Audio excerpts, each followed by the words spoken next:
Assalamualaikum warahmatullahi wabarakatuh. Cerita Nabi Musa memberikan pelajaran bagi generasi selanjutnya.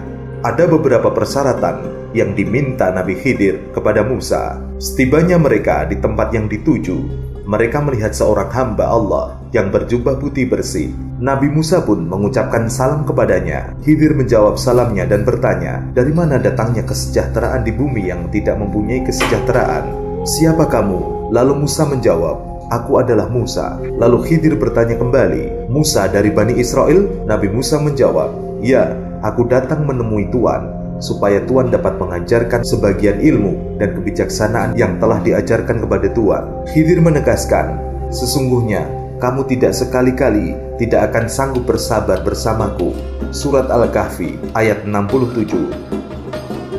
"Wahai Musa, sesungguhnya ilmu yang kumiliki ini ialah sebagian dari ilmu karunia dari Allah yang diajarkan kepadaku. Tetapi tidak diajarkan kepadamu, wahai Musa. Kamu juga memiliki ilmu yang diajarkan kepadamu yang tidak aku ketahui." Lalu Nabi Musa berkata, "Insya Allah, Tuan akan mendapati diriku sebagai seorang yang sabar. Aku tidak akan menentang Tuan dalam suatu urusan apapun." Surat Al-Kahfi 69. Khidir selanjutnya mengingatkan, "Jika kamu mengikutiku, maka janganlah kamu menanyakan kepadaku tentang sesuatu apapun, sehingga aku sendiri menerangkan kepadamu." Surat Al-Kahfi ayat 70. Demikian seterusnya Musa mengikuti Khidir, dan terjadilah beberapa peristiwa yang menguji diri Musa yang telah berjanji bahwa baginda tidak akan bertanya sebab sesuatu tindakan yang diambil oleh Nabi Khidir. Setiap tindakan Nabi Khidir itu dianggap aneh dan membuat Nabi Musa terperajat. Kejadian yang pertama adalah saat Nabi Khidir menghancurkan perahu yang ditumpangi mereka bersama. Nabi Musa tidak kuasa untuk menahan hatinya untuk bertanya kepada Nabi Khidir. Nabi Khidir memperingatkan kepada Nabi Musa, dan akhirnya Nabi Musa meminta maaf karena kelancangannya untuk tidak bertanya kepada setiap tindakan Nabi Khidir. Selanjutnya, setelah mereka sampai di suatu daratan, Nabi Khidir membunuh seorang anak yang sedang bermain dengan kawan-kawannya. Peristiwa pembunuhan yang dilakukan oleh Nabi Khidir tersebut membuat Nabi Musa tak kuasa untuk menanyakan hal tersebut kepada Nabi Khidir. Nabi Khidir kemudian mengingatkan kembali janji Musa, dan dia diberi kesempatan terakhir untuk tidak bertanya kepadanya tentang segala sesuatu yang dilakukan oleh Nabi Khidir. Jika masih bertanya, maka Nabi Musa harus rela untuk tidak mengikuti perjalanan Nabi Khidir. Selanjutnya, mereka melanjutkan perjalanan hingga sampai di suatu wilayah perumahan. Mereka kelelahan dan hendak meminta bantuan kepada penduduk sekitar. Namun, sikap penduduk sekitar tidak bersahabat dan tidak mau menerima kehadiran mereka. Hal ini membuat Nabi Musa merasa kesal terhadap penduduk itu. Setelah dikecewakan oleh penduduk, Nabi Khidir malah menyuruh Nabi Musa untuk bersama-samanya memperbaiki tembok suatu rumah yang rusak di daerah tersebut.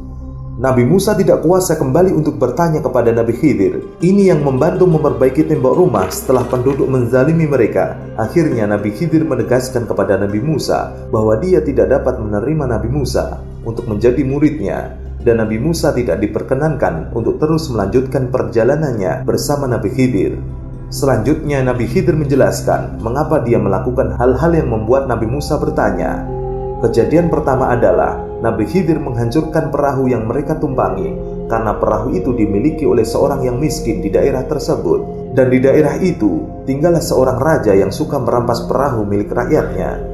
Kejadian yang kedua, Nabi Khidir menjelaskan bahwa dia membunuh seorang anak karena kedua orang tuanya adalah pasangan yang beriman, dan jika anak ini menjadi dewasa dapat mendorong bapak ibunya menjadi orang yang sesat dan kufur.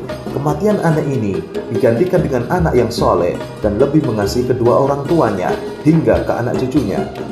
Kejadian yang ketiga, Nabi Khidir menjelaskan bahwa rumah yang dindingnya diperbaiki itu adalah milik dua orang kakak beradik yatim yang tinggal di kota tersebut. Di dalam rumah tersebut tersimpan harta benda yang ditunjukkan kepada mereka. Ayah kedua kakak beradik ini telah meninggal dunia dan merupakan seorang yang soleh.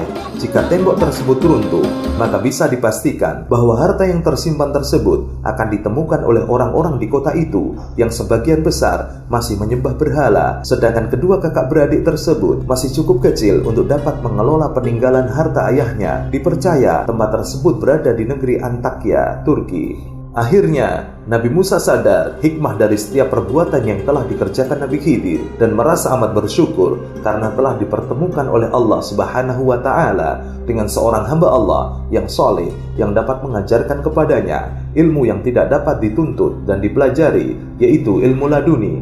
Ilmu ini diberikan oleh Allah Subhanahu wa Ta'ala kepada siapa saja yang dikehendakinya. Nabi Khidir yang bertindak sebagai seorang guru banyak memberikan nasihat dan menyampaikan ilmu seperti yang diminta oleh Nabi Musa, dan Nabi Musa menerima nasihat tersebut dengan penuh rasa gembira. Saat mereka di dalam perahu yang ditumpangi, datanglah seekor burung lalu hinggap di ujung perahu itu. Burung itu meneguk air dengan paruhnya. Lalu Nabi Khidir berkata, "Ilmuku dan ilmumu tidak sebanding dengan ilmu Allah. Ilmu Allah tidak akan pernah berkurang seperti air laut ini karena diteguk sedikit airnya oleh burung ini." Sebelum berpisah, Nabi Khidir berpesan kepada Nabi Musa, "Jadilah kamu seorang yang tersenyum, bukannya orang yang tertawa. Teruslah berdakwah dan janganlah berjalan tanpa tujuan. Jangan pula apabila kamu melakukan kekhilafan, berputus asa dengan kekhilafan yang telah dilakukan itu. Menangislah disebabkan kekhilafan yang kamu lakukan, wahai Ibnu Imran.